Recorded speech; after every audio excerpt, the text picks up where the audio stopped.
June 17, 2026.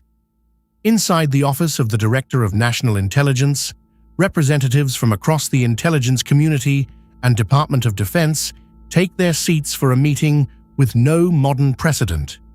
This is the inaugural session of the Interagency UAP Governance Board, the bureaucratic body now formally controlling what the American public learns about unidentified anomalous phenomena and when they learn it. This board didn't emerge from nowhere. It is the structural endpoint of years of legislative pressure, executive maneuvering, and a disclosure process that has accelerated dramatically since early 2025. Understanding what this board actually is, its legal authority, its chain of command, and its relationship to the phased releases we've already seen is essential to understanding where disclosure goes next. The board's authority rests on two pillars. The first is Executive Order 13526, signed by President Obama in 2009 and still governing national security classification. Section 3.1 establishes the framework for systematic declassification review. Section 3.3 grants agencies the ability to delay declassification when disclosure would damage national security, the so-called 25-year exemption that has kept entire categories of UAP-related material locked away. The second pillar is President Trump's February 2026 directive on UAP transparency, which reportedly instructs ODNI to establish a formal interagency coordination mechanism for UAP-related declassification. This directive, building on the momentum of the UAP Disclosure Act provisions that survived in the FY 2024 and FY 2025 NDAAs, effectively created the Governance Board's mandate. The directive channels declassification through a structured process rather than ad hoc releases, which is either disciplined transparency or controlled throttling, depending on your perspective. The board's exact membership has not been fully disclosed publicly, but its structure tracks the interagency model established under prior UAP task forces. ODNI chairs the board.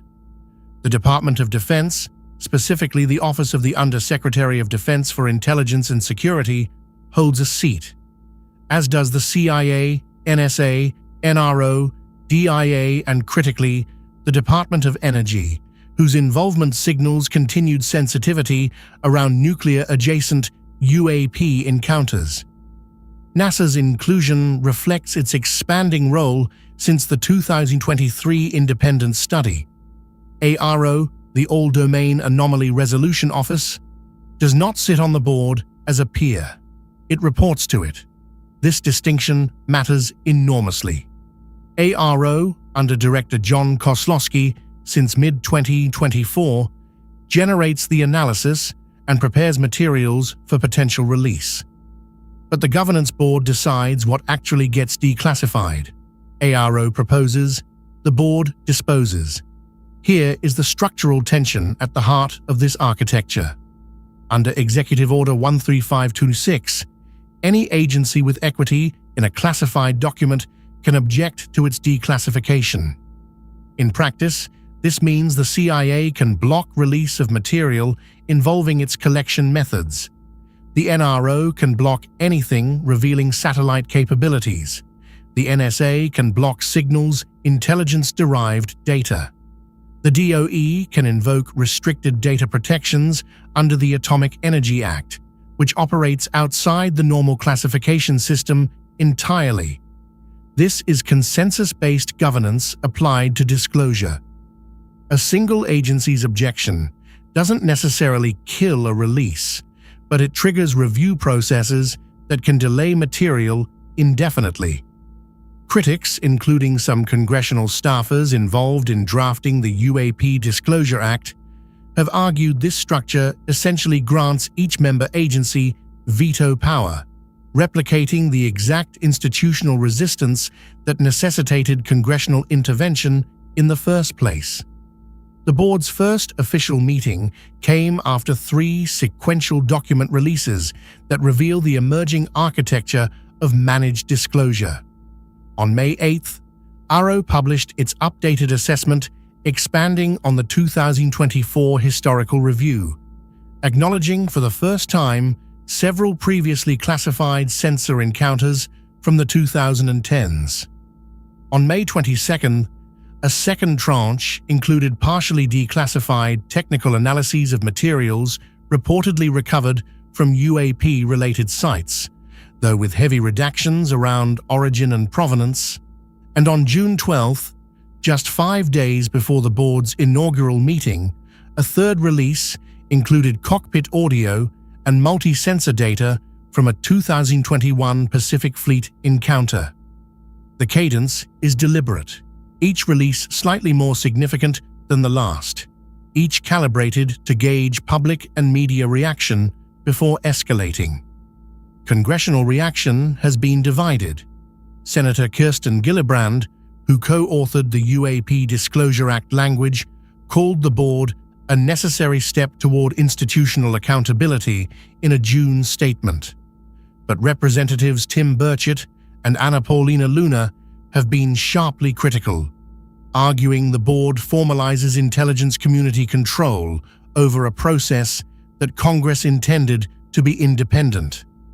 Burchett stated publicly on June 18th, "We didn't fight for disclosure, so the same agencies that have been hiding this for decades could form a committee to keep hiding it with better paperwork." The concern is not abstract. The original UAP Disclosure Act, as drafted in 2023, proposed an independent review board with eminent domain authority over UAP-related records, modeled on the JFK Assassination Records Review Board. That provision was stripped during NDAA negotiations. What emerged instead was a framework that left declassification authority within the executive branch. The governance board is the institutional expression of that compromise. The honest assessment is that this structure does both simultaneously. Compared to the pre-2017 landscape, when UAP topics received zero formal institutional attention, the existence of a governance board with a declassification mandate is extraordinary. Material is being released. The phased pattern, whatever its limitations, represents more sensor data reaching the public domain in 3 months than in the previous 3 decades. But the architecture ensures that disclosure proceeds at a pace acceptable to the agencies that hold the secrets. There is no independent arbiter.